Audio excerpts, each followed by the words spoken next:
Good morning, guys. It's Donald and Mary, and we're here to bring you your morning weather, water, and trail chatter report. So, this morning we're going to start with weather, water, and a little bit of news that we have going on, and then more news. All right, here you go, Mary. Thank you, Donald. Welcome. Good morning, everybody. Right now in Blairsville, it's 61 degrees and clear outside. We're looking at a high of 88 today, partly cloudy, and then tonight 64 with clear skies. Winds are going to be light and variable. Up on Blood Mountain today, we're looking at a high of 78, sunny and 5-mile-per-hour winds, and then tonight 63 degrees, mostly clear, and the winds will be 5 miles per hour. Water's good on the trail right now.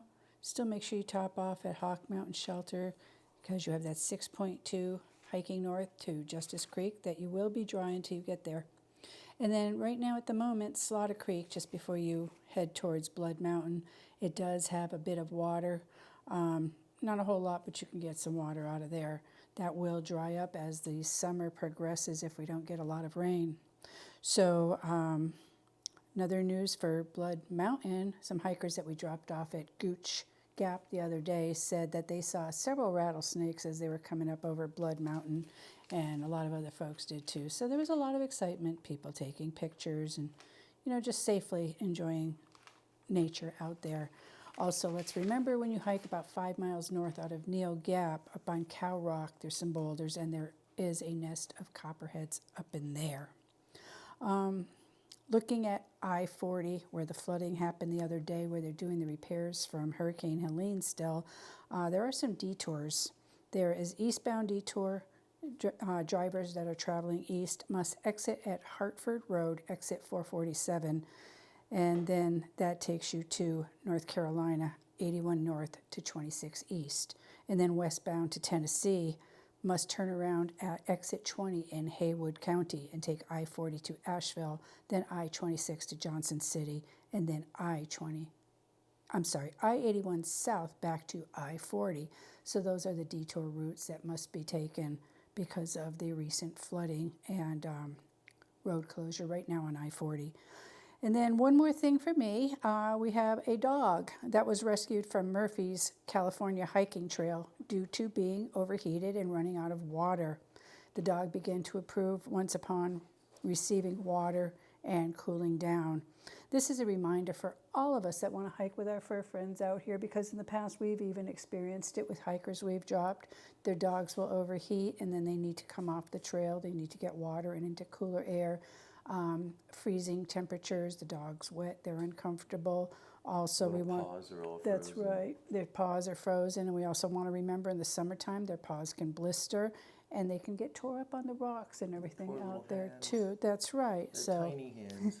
that's right. It's a tiny paw. They need to have the same consideration for food, water, shelter as we do out there, and we got to remember our fur friends. They need some extra consideration, and we want to always be aware of that. So they're always willing to do what you want them to do, but we have to consider the miles and their abilities too. So with that being said, I'm going to turn it on over to Donald now. All right, thanks, Mary. You're welcome. Okay, great. And so, all right. And so I'm going to start with a hiker that walked off a switchback on Mount Whitney. It was about 3.25 miles up the trail from the, They were about 3.25 miles from the trailhead along a series of steep switchbacks. And it was between the Lone Pine Lake and the outpost camp. So there was a group of people. They were switchbacking up the Mount Whitney Trail. The hiker was hiking along and just walked off the side of the switchback, and then tumbled down 300 foot steep incline or slope. The hiker was in altered state of mind and bleeding, so the group called a rescue unit. They came in with a helicopter, got him out of there as quick as possible, stabilized the guy to get him up in the helicopter, and they were able to get him to a hospital, and that's as much information I have on that. So next on June 19th at 9:10 a.m., officials received a report of an injured hiker on Twin Brook Trail, Franconia Ridge. So Douglas Lawrence, 75, of Hewitt, New Jersey, spent the night at Gale Head Hut, the most remote location in the AMC's White Mountain Hut system. He planned on descending the next morning via the Twin Brook the Twin Brook Trail. While on the steep section of the trail, he slipped on some wet moss and fell, resulting in a leg injury that left him unable to move. He contacted 911 to request assistance from the rescuers, and they were able to make it to him. It took hours, but because it's 5 miles up, so they hiked in and hiked him back out on a stretcher, where they met an ambulance at the trailhead and got him transported to a hospital. No further information on that. Now, I do want to talk about mountain crossings, and they have put up warning signs there due to numerous bear, lots of bear activity. They had to take down the hiker boxes or take the hiker boxes in. Brent sent me a picture yesterday of the pill bottle of fiber pills that were clearly hit by a bear. And luckily it wasn't a crackhead or a pillhead, man, rifling through them, man. So the bear was able to get into the boxes, man. And not only that, they're snatching food. They're asking people not to leave your stuff unattended because it is attracting bears, and the bears will snatch it. So be very aware of the bear out here. They're everywhere right now, and they will snatch your packs. Right, they'll just grab it and run into the woods. Remember those people up at Deep Gap, man? We picked up these two kids one time, man, and we got the call, and I was like, what happened, man? And they told us the story when we picked them up. So they wanted to go to NOC to buy a new backpack and stuff because a bear had snatched it and ran off into the woods. And their story was this, and we've heard this numerous times, but this story right here was the bear sat up on the hill watching them, waiting for them to put their bags down. And next thing they knew, the bear had their bag and ran off into the woods. But they went up and found a bunch of bags, where the bear was taking it and rifling through it. And anyways, man, tons of bear out here, and a fed bear is a dead bear. And it's not just the bears, it's all animals, from coons to whatever's out there.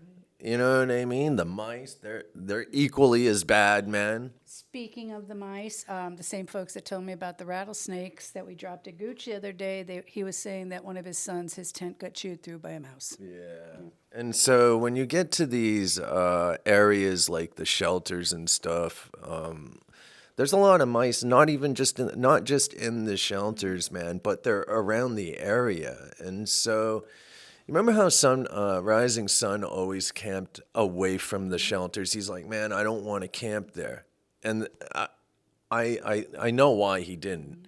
You know, one of them was the mice. The other was he wanted to be in a private area. He used to do a lot of stealth camping. He had his dog with him and stuff. But a lot of it had to do with the mice. And so they are little terrorists out here, and they're getting worse. They just know, man. There's so many people out here now. They just know this is the place to go. This is it, man. They can stay around here, man, and pick up scraps. And I've heard so many stories from people saying they in the shelter they just threw a Twinkie out or something, or something for the mice to eat so they wouldn't bug the person. And that is not the way to handle the situation. Don't feed the animals at all, man. Remember the mama bear and the couple cubs we ran into up by, oh shit, where was that? Remember we were walking up the trail, man, and the bear crossed right in front of us with her cubs. Mm-hmm. And then what happened is they saw us, and the mother and I believe two other cubs ran up the mountain, and it just happened to switch back. And then there was like a waterfall. You could take the side trail to a waterfall. But anyways, when you got up the trail a little bit, it switchbacked. And so we hadn't gone to the switchbacks yet, so we didn't really know where the trail was going to go. But the bears ran up that way, and then one baby bear ran down, and so they were split apart, and you could hear the little bear down in the gorge there screaming for its mother. And so while we were walking up, man, we met up with a trail runner. And I was like, dude, there's a bear out here, man. He's like, no big deal, man. I got a granola bar in my pocket right here. I'll just toss it to him. And so I just thought that was humorous when he said, I don't know if he was serious, man, but. He probably just wasn't worried about the bear. Yeah. You know? But I remember that very clearly. I just don't remember exactly where it was. I think it was up. There was a river, and then what was that Pinocchio kid, man? What's the... Oh, Geppetto. Geppetto, dude. So Geppetto, man, we kept seeing this kid, man. First time we saw him was right before 19E. He was sitting down there waiting for some stuff to show up at the hostel down the road. I think it was 19E. And so he was waiting, or Mountain Harbor or something. And so he was waiting down there, man, and he was just sitting there reading a book. And we just kept seeing this kid, man, as we were heading south, man, and we met up with him. But so we're right after that bear incident, man. I don't know if you remember this, but we're down by the river, and we're kind of walking along, and we stopped, and we were talking and stuff, man. And I saw a little a nipper on the ground, man. This kid was laying down. I remember him laying in this little bivvy, Yes. and we didn't even see him, man. He was blended right in. There was like this tree, and he's just laying there, and we're sitting there talking the whole time, man. And then all of a sudden, he's just laying there. I was like, holy shit, man. I feel like that was out by Watauga. I could be wrong. What that was out by Watauga. It was somewhere over that way, like Pond Flats or something, man. I can't. But anyways, Geppetto, and we kept like running into him. So He waited a while for that package. I remember that. Yeah, he absolutely. did, man. But he was kind of just like strolling along real slow, man, at his own pace. We just kept like running into him here and there, man. And so super cool kid, man. Anyways, but definitely bear issues out here right now everywhere, man. Down here in the southern section that we work. It's pretty bad. So, guys, really just watch out, man. Be careful up there around Blood Mountain area, especially. I don't know if anyone knows this, but between Gerard Gap and Neil Gap till June 1st, pretty much, man, there is a bear canister mandatory. You have to carry a bear canister between those two spots. But keep in mind, man, that's not far from... No. It's right there, man. And the bears don't say, hey, this is the area that I can't touch because you have a bear canister, or you're camping here or camping there. Bear's going to go where it's going to go. And so it doesn't care about what's happening out here. But if we practice proper LNT. Caution and LNT and everything, it'll be a great environment for everybody. LNT, hang your bags. Try not to touch your stuff, man, while you're cooking or after you're cooking. Trying to wash that stuff off. Don't wear scented lotions. Don't use scented soaps. Just be super aware of what you're doing out here, man. Don't. Anything that has an odor will attract the bear. Mm-hmm. Snakes and bears and coons, and so they're everywhere, man. They are. All right, and did you talk about the closures?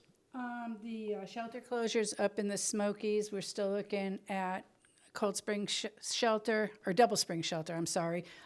Peck's Knob, we're looking at Molly's Ridge and Derrick's Knob, and some of the campsites also that are closed.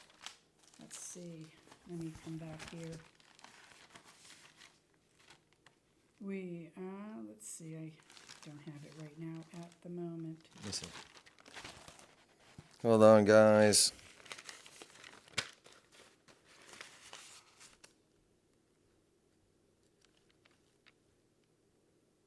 So Springer Mountain Shelter's closed also, guys. Right. Peck's Corner.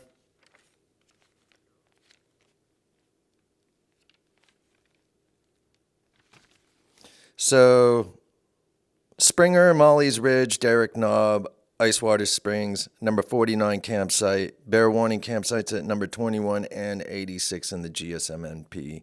And also, Also, Charlie's Bunyan is having bear warnings out there too. okay, there's a lot of people up there right now. Lots of tourists are up in the Smokies right now, man. So, all right, guys, we're going to end it here. Mary and I will be around today with Jordan. So if anyone needs anything at all, we'll be here. Jordan's going to be back up at the crossings working from July to November and driving for us. So that's what he does during the summer. He heads up there when it's slower. And then Mary and I will be, of course, working the roads. All right, guys. Thank you so much. I hope everyone has a beautiful day, man. And if anyone needs anything at all, give us a jingle. One love. Peace.